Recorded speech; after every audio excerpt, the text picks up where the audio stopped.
சிக்கலில் வேல் வாங்கி செந்தூரில் சம்ஹாரம் செய்த அப்படின்னு சொல்லுவாங்க. முருகப்பெருமான் சூரபத்மனை வதம் செய்வதற்காக தன் தாயான பார்வதி தேவி கிட்ட இருந்து தான் வேல் வாங்கினாரு. இன்னைக்கும் சூரசம்ஹாரம் நடக்கிறப்ப தன் தாயான பார்வதி தேவி கிட்ட இருந்து வேல் வாங்குறப்ப முருகப்பெருமானுக்கு முத்து முத்தா வியர்க்கும். அது இன்ன வரைக்கும் நடந்துகிட்டு இருக்க ஒரு அதிசயம்தான். நாகப்பட்டினம் மாவட்டத்தில் இருக்க சிக்கல் சிங்காரவேலர் ஆலயத்துல அக்டோபர் 26 ஞாயிற்றுக்கிழமை மாலை தன் அன்னையிடமிருந்து வேல் வாங்குற நிகழ்வு நடக்கும். அப்ப பாருங்க, முருகப்பெருமானோட திருமேனி எங்கும் முத்து முத்தா வியர்வை துளிர்த்திருக்கும். இது இன்னைக்கும் நடந்துட்டு இருக்க ஒரு அதிசயம்னே சொல்லலாம். ஏன் முருகப்பெருமானுக்கு வேல் வாங்கும் போது அப்படி வியர்க்குதுன்னு கேக்குறீங்களா? அது என்ன சாதாரண வேலா?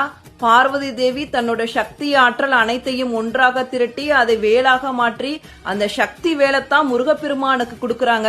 அப்ப அந்த வேலுக்கு எப்படி ஒரு சக்தி இருக்குன்னு பாத்துக்குங்க. அந்த வேலோட வீரியத்தாலதான் முருகப்பெருமானுக்கு இன்னைக்கும் வேர்வை துளிகள் அரும்புது. முருகப்பெருமான்